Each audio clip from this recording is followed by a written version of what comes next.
Si j'étais jamais allée faire de l'ayahuasca, mon fils serait peut-être même pas là aujourd'hui. Dire qu'il y avait des gens dans cet avion-là qui s'en allaient à Cancun pour faire le party, boire trop de tequila puis vomir dans le bol de toilette. Puis il y avait moi, sobre, en train de m'envoler vers une retraite d'ayahuasca, mais pour vomir dans un seau, dans le noir en pleine jungle. La différence, c'est que ce voyage-là, c'était un voyage intérieur.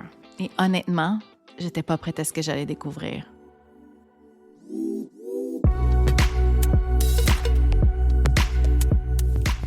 Ici Isabelle et bienvenue à Honnêtement vrai. Beaucoup d'entre nous passent leur vie à vouloir bien paraître, souvent sans même s'en rendre compte. Mais aujourd'hui, on a juste envie d'être honnêtement vrai, d'avoir des conversations intimes, sincères et profondément humaines. Ensemble, on déconstruit les apparences, une vérité à la fois. Bienvenue à cet épisode solo de Honnêtement vrai. Aujourd'hui, je te parle d'une expérience qui a littéralement transformé ma vie. Mon séjour dans une retraite ayahuasca au Mexique. Depuis que je suis revenue, je me suis fait tellement poser de questions. Ça a intrigué pas mal de monde, ça fascine. C'est un peu tabou. Puis parfois aussi, ça choque, surtout depuis l'année passée. Parce qu'ici au Québec, quand on entend parler de... Il n'y a pas juste parler de ayahuasca, mais je vais parler de kambo. Puis je te dirais que les opinions maintenant sont rendues très partagées sur le kambo. C'est très controversé. Mais aujourd'hui, je vais tout te raconter. Je vais te parler de mon appel vers l'ayahuasca, pourquoi j'ai senti le besoin d'y aller, ce que j'ai vécu là-bas. Puis surtout, je vais essayer de t'expliquer avec le plus de clarté, mais aussi de respect. Juste pour être clair, je ne suis pas une professionnelle de la santé. Ce que je vais partager, c'est mon expérience personnelle, ce que j'ai vu, ressenti, compris, mais ce n'est pas un avis médical. Dans ce premier épisode, parce qu'il y a 2 parties, parce que c'est vraiment un gros épisode, je vais te raconter comment tout a commencé, comment j'ai découvert l'ayahuasca, puis à quoi ça ressemble une cérémonie typique dans une retraite. Sur ce, on part ensemble pour un voyage intérieur.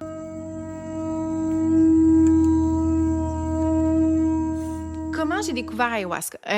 À l'été 2021, je venais de me séparer. J'avais un rendez-vous de microblading. Pour ceux qui connaissent, c'est pour les sourcils. Puis la fille qui m'a fait mes sourcils m'a commencé à me parler. Je pense qu'elle sentait que j'étais ouverte. Elle m'a parlé de l'ayahuasca, une retraite au Pérou. Elle m'a donné le nom de la retraite. Puis j'avais été voir sur Internet juste pour découvrir ça. C'était quoi en fait? Puis j'avais trouvé ça un peu cher. J'ai décidé de garder ça un peu comme dans mes notes puis de laisser ça un peu de côté. Probablement que j'étais pas là dans ma vie. J'avais pas ressenti tant le besoin d'y aller. Normalement, quand tu ressens l'appel, c'est très clair. Ayahuasca t'appelle. C'est pas... non, t'appelles pas sur ton téléphone, mais t'appelle dans le sens comme tu ressens l'envie d'y aller, puis tu sens que c'est le moment, puis tu en as besoin, profondément besoin. Et c'est là que tu t'en vas faire ayahuasca, sinon, c'est pas le moment. Fait que dans le fond, moi, pour sauter 2 étés plus tard, en l'été 2023, j'ai eu un wake-up call à la fin de l'été. Il y a un oiseau qui a frappé dans ma fenêtre. Puis je me rappelle, c'était le lendemain d'une soirée bien arrosée. J'étais très lendemain de veille. Je faisais de l'anxiété, là, mais dans le tapis ou dans le plafond. En tout cas, je faisais beaucoup d'anxiété. Puis, j'allais vraiment pas bien. Je buvais trop, je m'abandonnais dans un sens, j'étais accro à tout ce qui était stimulant. J'avais des problèmes de consommation, je filais vraiment pas, ma relation, ça allait pas bien. Ça paraissait là que ça filait vraiment pas. Puis je buvais trop aussi parce que je remplissais le vide par l'alcool. Il fallait vraiment que quelque chose change. Puis quand l'oiseau est rentré dans ma fenêtre, paf! Sur le coup, j'ai pas réalisé, mais après ça, j'ai vu dans ma vitre, j'avais vu des plumes, un petit peu de sang.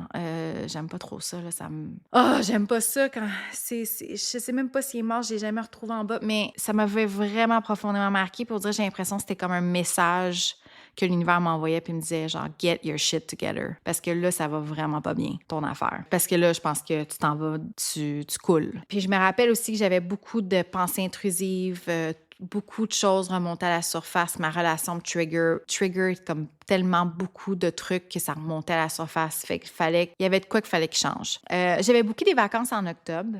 mais j'avais pas encore décidé de la destination ou qu'est-ce que j'allais faire avec mes vacances. Tout d'un coup, je voulais pas me fier sur mon copain. J'aime pas ça dépendre du monde. Fait que je me suis dit, je vais essayer de trouver une retraite. Tu sais, de vraiment... Moi, j'adore faire des solo trips, des voyages solo. Puis, j'ai juste décidé que peut-être qu'aller vers une retraite de yoga, ou peut-être ça allait me faire plus du bien, puis me recentrer sur moi-même. Peut-être que c'était vraiment quelque chose que j'avais besoin. Fait que j'ai commencé à aller sur Retreat Guru, puis aller voir les retraites. Et j'ai hésité entre une retraite de yoga à Puerto Vallarta. Puis là, j'ai vu des retraites ayahuasca. Et là, j'ai fait « Ah oui, c'est vrai, ça! » Je l'avais laissé de côté. Et là, je me suis rappelée de ce qu'elle m'avait dit. Ça m'a intriguée. Puis j'ai fait « Oh, peut-être que ça serait un choix potentiel. » Je regardais les retraites, puis je trouvais que c'était comme « Oh mon Dieu, ça a l'air intense, ça va être quelque chose, je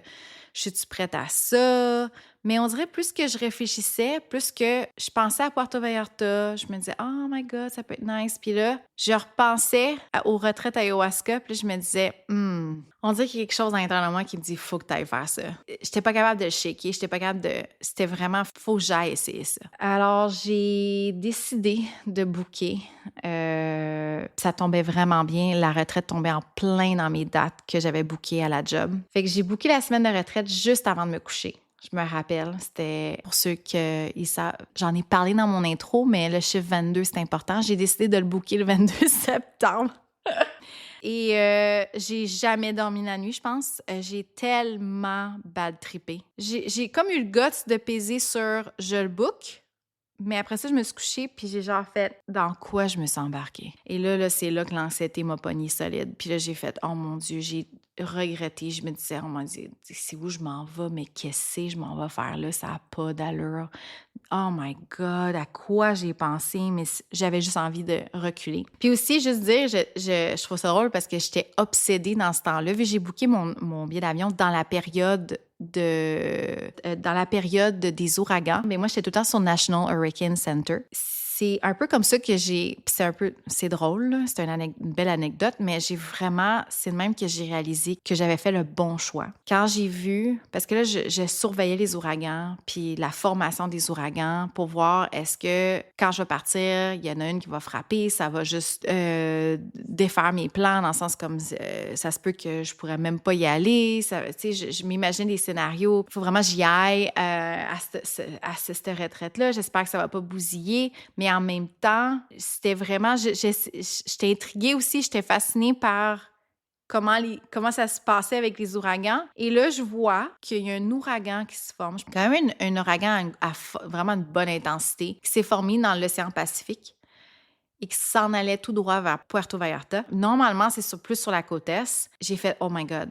J'ai tellement fait le bon choix parce que la minute que j'aurais atterri puis je serais là-bas, l'ouragan passait. De l'autre côté, moi, j'étais en train de faire mon voyage intérieur à la côte Est avec zéro ouragan, rien. Et là, je me suis dit, c'est vraiment la vie me confirme que c'était le bon choix que j'ai fait. Puis aussi, juste dire, je trouve ça drôle, j'ai failli de pas booker parce que je me suis rappelé que c'était la saison des pluies. Qui dit saison des pluies au Mexique dit tarentule. Puis là, c'est sûr que à l'intérieur de moi, c'est une façon de me trouver une excuse pour pas y aller. Mais là, je pensais à ça, j'étais comme oh non, là, je suis dans le jungle, il va y avoir des tarentules. Oh my God, je suis capable d'affronter ça. Non, c'est ma plus grande peur, c'est les araignées. Je suis comme oh my God, je serais jamais capable. J'avais tellement peur des tarentules. Je me disais, c'est la saison des pluies, c'est sûr, je vais en voir. Je serais oh my God, non, je peux pas faire ça. Fait que j'ai failli pas réserver à cause des tarentules. Puis honnêtement, j'en ai jamais vu pendant que j'étais là-bas. J'ai vu une araignée, mais j'ai pas vu de tarentule. Fait que c'est une bonne affaire, finalement, je suis allée. Alors, on va commencer à aller direct dans le sujet, mais qu'est-ce que c'est l'ayahuasca? L'ayahuasca, dans le fond, c'est une médecine sacrée issue de l'Amazonie. C'est utilisé, ça a l'air, depuis plus de 4000 ans par les chamans pour favoriser l'expansion de la conscience. En fait, c'est une décoction naturelle qui est un moyen ancestral de contact avec le sacré. C'est une tradition ultra précieuse, transmise de génération en génération. Ça se doit être respecté et protégé. Ça, c'est vraiment important. Tu sais, dans notre société, on accumule beaucoup de stress, de blessures, de traumatismes depuis notre enfance. L'ayahuasca, dans le fond, c'est une autre façon de se guérir. Parce que oui, tu peux aller en thérapie, mais l'ayahuasca, dans le fond, ça l'aide à lâcher un peu les traumatismes, à mieux comprendre ses blocages. Puis pour certains, ça l'aide à se libérer d'addiction ou des schémas de pensée toxiques. Fait que dans le fond, c'est comme si tu reprogrammes ton cerveau pour prendre une autre direction. T'sais, ils disent souvent que, ils disent que c'est l'équivalent de 10 ans de thérapie. En fait, c'est pour dire que c'est quelque chose qu'une thérapie classique peut pas faire. Tu peux parler pendant des années puis des années. L'ayahuasca, dans le fond, ça te montre directement ce que tu as besoin de voir. L'ayahuasca aussi, c'est une façon de lâcher prise. T'as pas le choix. Faut que tu lâches prise durant les cérémonies parce que sinon, tu vas juste pas cheminer puis tu vas pas faire l'expérience qui est nécessaire de faire quand tu es là-bas. Quand tu t'en vas faire l'ayahuasca, dans le fond, tu t'en vas faire face à tes démons. En gros, c'est ça. Tu t'en vas t'asseoir avec tes démons. C'est pour ça que les gens trouvent ça fascinant puis trouvent que ça prend du guts parce que oui, ça a pris beaucoup de guts pour booker un vol vers le Mexique toute seule pour aller dans la jungle, toute seule, s'asseoir dans le noir, toute seule pour affronter mes peurs. Ouais, ça c'est sûr. L'ayahuasca, c'est aussi Mother Ayahuasca, c'est la grand-mère de toutes les plantes. C'est vraiment est tellement sage, elle est tellement... je vais l'expliquer après c'est qui Mother Ayahuasca, là, mais Ayahuasca, dans le fond, on parle de psilocybine, le moche, c'est vraiment plus haut que ça. C'est vraiment... le moche, un peu, c'est comme un enfant, on pourrait dire, mais Ayahuasca, c'est la grand-mère. C'est encore plus sage. Puis la décoction, c'est préparé à partir de 2 plantes. Je vais les dire, puis c'est un peu difficile à prononcer, le Banisteriopsis capi. C'est une liane qui pousse dans toute l'Amazonie. Puis le Psychotria viridis chacruna, une plante qui contient un composé psychoactif, la DMT. Alors, les deux ensemble, ça crée une potion super puissante qui va te plonger dans une introspection profonde. C'est qui Mother Ayahuasca? Bon, on l'appelle Mother Ayahuasca parce que c'est l'esprit de la plante. On l'appelle la mère parce que elle est souvent perçue comme une présence bienveillante, mais aussi exigeante, un peu comme une figure maternelle qui t'aide à grandir, en te montrant des vérités que tu ne veux pas nécessairement voir. Puis pour certains, elle apparaît sur une forme d'une voix intérieure ou pour d'autres comme une présence, une vision. Même, il y en a qui, ça se peut qu'ils la voient comme l'apparence d'une femme lors des visions. Elle guide, elle enseigne, elle pousse à l'introspection, mais sans complaisance. Elle peut être douce et réconfortante, mais aussi elle peut te faire face à tes peurs, tes blocages les plus profonds.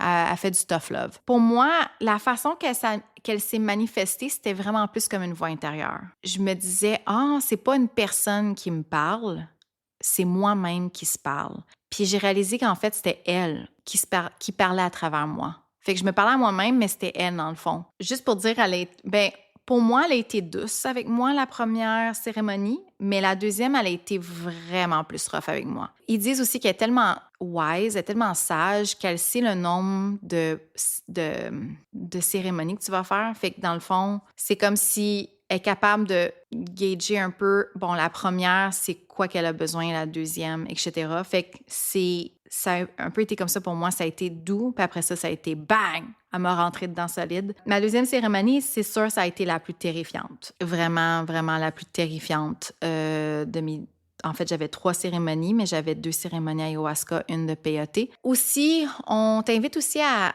avoir une intention avant de commencer la cérémonie. Par contre, peu importe l'intention que tu as avant la cérémonie, Mother Ayahuasca va te donner ce que tu as besoin et non ce que tu veux. Puis, des fois, ça va vraiment, tu vas dire, voyons donc, c'était pas ça, je pensais que c'était pas ça que je voulais guérir, c'était pas ça que je voulais dealer avec, mais c'est pas ça que tu avais besoin.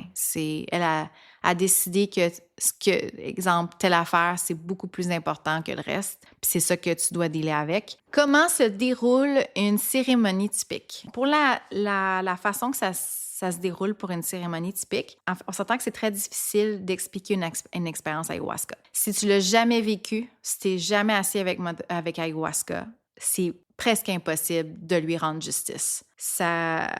Il faut le vivre, et puis chaque expérience est différente. Personne vit la même affaire. Tu peux parler avec quelqu'un d'autre, ça va être complètement différent. Il y a des gens qui ont des visions, il y en a qui n'en ont pas, il y en a qui voient des motifs, il y en a qui vont voir des insectes, il y en a qui vont... Tu sais, il y a plein de choses, tout le monde vit ça différemment. Il y en a aussi qui vont voir des esprits. Fait que c'est vraiment, vraiment, tout le monde est différent. Dans le fond, ça se passe, en tout cas, moi, ce que j'étais, parce que là, je vais expliquer, mais ça se peut qu'au Pérou ou dans d'autres retraites, les choses fonctionnent pas pareil, tout dépendant du chaman. Nous, on était sur un maloka, qui est une hutte cérémonielle. Le déroulement, dans le fond, ça se fait, avant de commencer, on se fait comme cleanse, qu'on appelle, comme on se fait nettoyer notre énergie. Après ça, ils nous expliquent la cérémonie. Après ça, on doit donner notre consentement. Le chaman nous dit que tout le monde a consenti qu'ils vont faire la cérémonie jusqu'à la fin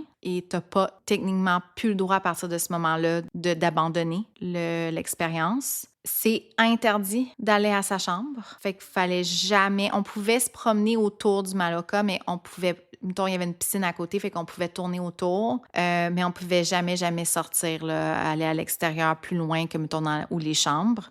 En passant, il y a toujours le chaman, mais il y a aussi des musiciens. Et c'est tous des gens qui, à tour de rôle, vont faire des chansons, les Icaros. Fait qu'ils font des chants tout le long, mais ils alternent. Puis eux autres aussi consomment de l'ayahuasca, mais ils vont tous surveiller les gens sous le maloka. Fait qu'on est tout le temps surveillé. Fait que même si tu sors dehors pour aller te promener, faire une petite marche, te promener, mettons, autour de la piscine, regarder le ciel, il y a tout le temps quelqu'un qui allait venir te voir, qui venait te voir, puis qui disait... Est-ce que tout est beau? T'es-tu correct? Si, mettons, quelqu'un fait un gros bad trip ou genre part à pleurer, part à capoter, ce qui est arrivé quand j'étais là-bas, ils vont prendre la personne, ils vont la sortir à l'extérieur, puis ils vont être avec cette personne-là jusqu'à temps qu'elle est correcte. Fait qu'il y a toujours un support. T'es jamais laissé à toi-même quand tu fais de l'ayahuasca. On est tout en rond, puis un après l'autre, on va devant le chaman. Dans notre tête, on se dit notre intention. On prend la petite coupe avec la petite potion dedans, puis je pense qu'on disait copa je me rappelle plus. En tout cas, on disait de quoi, on le buvait, puis on allait se rasseoir. Et là, quand tout le monde avait fini, on devait rester dans le noir, en silence, juste à temps que ça kick in. Fait que c'est à peu près comme 1 heure environ. Après ça, quand ça commençait à kick in, le chaman a commencé à chanter des Icaros. Le chaman le chaman qui était là à la retraite, il s'appelle Arturo. Il avait été enseigné par Diego Palma, qui est un chaman très reconnu au Pérou, qui est un fondateur du centre de retraite de Garden of Peace. Puis c'est là, dans le fond, que mon chaman avait été formé. Au début de la cérémonie, le chaman va ouvrir le portail aux entités. Dans le fond, il rouvre avec ses prières, les chansons. Il va ouvrir le portail à une autre dimension. Et c'est là qu'il y a des gens qui sont capables de voir des esprits. Fait que dans le fond, tu sais, à travers les chants sacrés, il va vraiment faire une connexion avec les esprits, l'énergie de l'ayahuasca. Puis lui, il va agir comme un guide. Fait qu'avec les chansons, dans le fond, ça va accompagner les gens dans leur guérison. C'est vraiment, les chansons, ça te guide vraiment beaucoup dans ton expérience.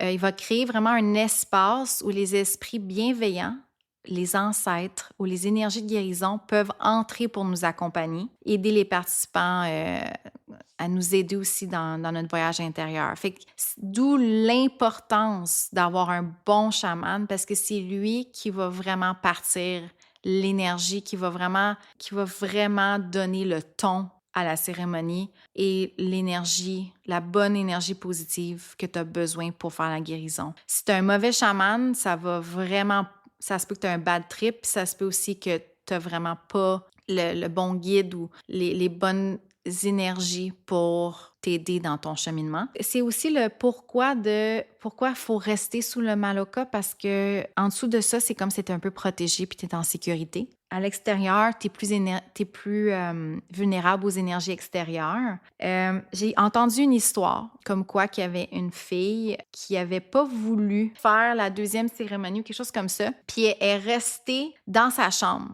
Puis ça a de l'air. Elle n'a pas participé à la cérémonie, mais elle a vu des choses. Que ça bougeait pas mal. Parce que vu que le chaman, un peu plus loin, est en train d'ouvrir le portail lors de la cérémonie, ben il y a des choses qui quand même bougent autour. Là. Il peut y avoir des entités, etc. Fait que ça a l'air que c'était pas... ça faisait un peu peur là, dans sa chambre. C'est ce que j'ai entendu. Aussi, c'est ça que je trouvais aussi fascinant, c'est quand tu fais une retraite, souvent tu vas avoir un coach, on appelle ça un integrative coach. Puis nous, on avait notre coach, elle s'appelle encore Alicia. Puis dans le fond, elle m'a raconté, qu'elle avait un don de voir les esprits. Puis elle était capable, elle m'avait déjà raconté qu'une de ses cérémonies, elle avait déjà un don de voir les esprits, mais elle sortait en dehors du Maloka, puis elle me disait qu'à un moment donné, elle voyait du monde autour de la piscine. Elle disait, je cherchais les participants, genre les participants de la retraite. Puis là, je disais, oh, excuse-moi, oh non, ça, c'est pas cette personne-là. Puis elle était en train elle voyait du monde autour, puis elle essayait de chercher les gens de la retraite. Puis quand j'ai entendu ça, j'ai fait « Oh my God, ça n'a pas d'allure ». Moi, personnellement, j'ai pas vu aucune personne autour de la piscine. Mais elle, c'était autre chose. Elle voyait du monde. Il y a aussi un autre gars avec qui j'ai parlé, qui venait du Canada, qui me disait, à ma deuxième cérémonie, juste avant, il me disait que lui avait été capable de voir. Il disait qu'il avait vu quelqu'un derrière le chaman une fois dans une cérémonie. Il disait, je voyais quelqu'un derrière lui, une entité, une personne. Fait qu'il y a du monde qui sont capables de voir des entités. Moi, par exemple, il y a juste à ma deuxième cérémonie, j'ai vu de loin, je me rappelle, j'ai vu une ombre noire bouger. C'est tout. Puis j'ai clairement vu qu'il n'y avait personne au fond de la piscine. Il n'y avait personne, mais je me rappelle, j'ai vu un ombre noir bouger. Puis j'ai genre fait « Holy shit! » J'ai vu quelque chose bouger, là. Fait que c'est juste ça que j'étais capable de voir, un ombre. La façon que ça fonctionne, en tout cas, où j'étais à la retraite, ça fonctionnait un peu comme un open bar, là. Capote pas, là. C'est pas... on n'était pas en train de se saouler à l'ayahuasca. C'est juste que la façon que c'est qu'il rouvre la cérémonie avec une dose, puis après ça, quand il dit « le bar est open », dans le fond, tu peux te lever puis aller te rechercher une autre dose si tu veux, si tu ressens le besoin puis si tu sens que tu vas aller plus en profondeur. Il va pas le répéter, fait que dans le fond, quand aussi longtemps que tu sens que tu en as besoin, tu peux retourner, aller le voir puis demander une dose. Puis à la fin, dans le fond, il va mentionner que c'était le last call et avant de fermer la cérémonie. Fait qu'il donne un certain temps pour dire last call, puis là, les gens,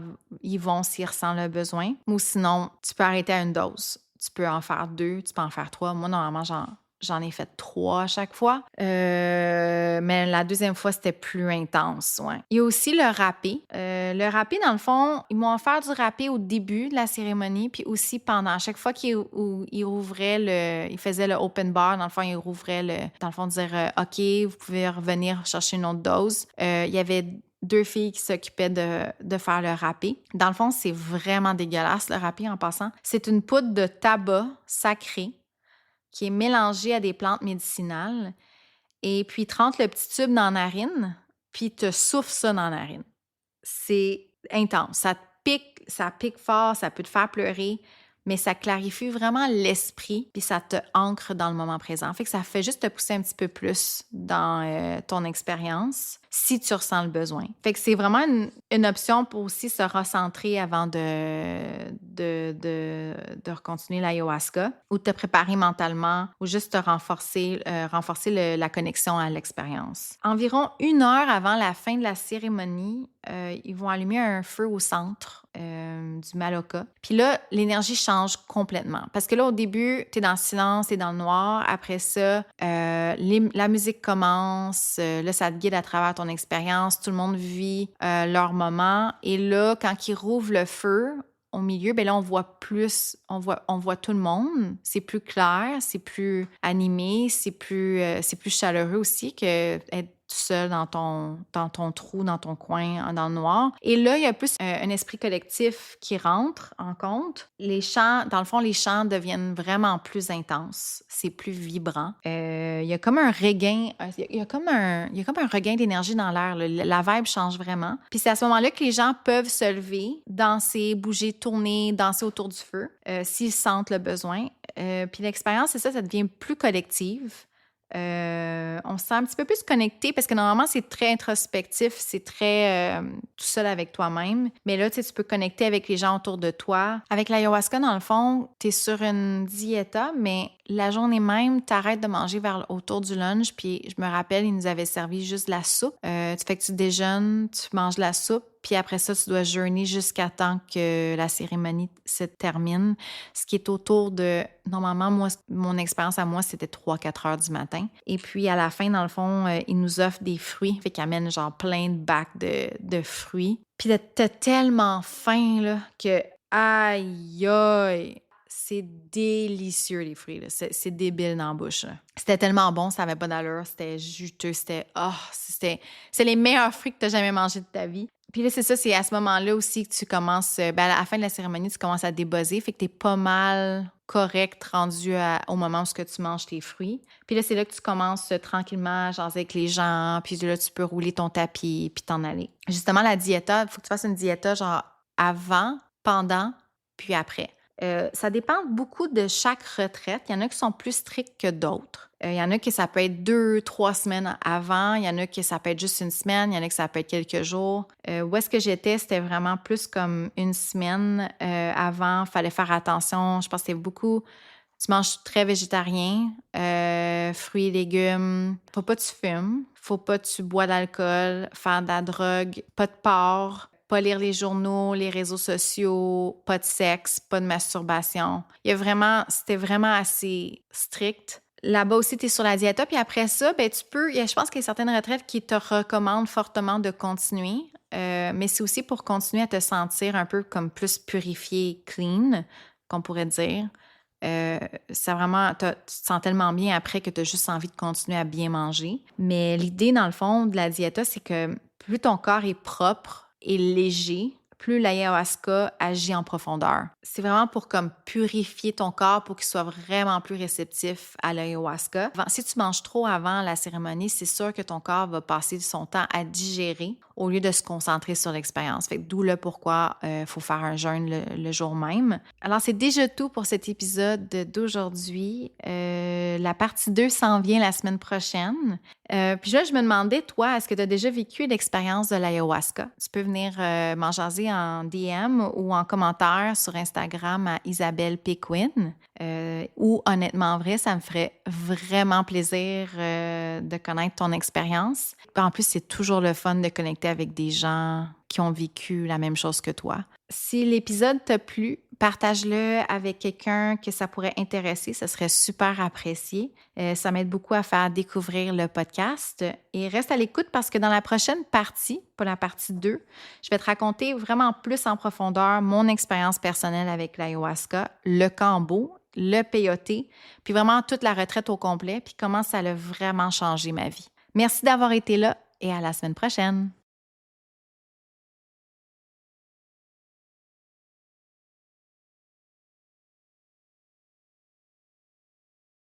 Je tiens à mentionner que cet épisode sur l'ayahuasca, c'est vraiment le but premier, c'est vraiment de partager mon expérience personnelle et non de te pousser à essayer ça. Si jamais ça t'intéresse, prends le temps de t'informer, de bien réfléchir et surtout de le faire dans un cadre sécuritaire avec des professionnels expérimentés.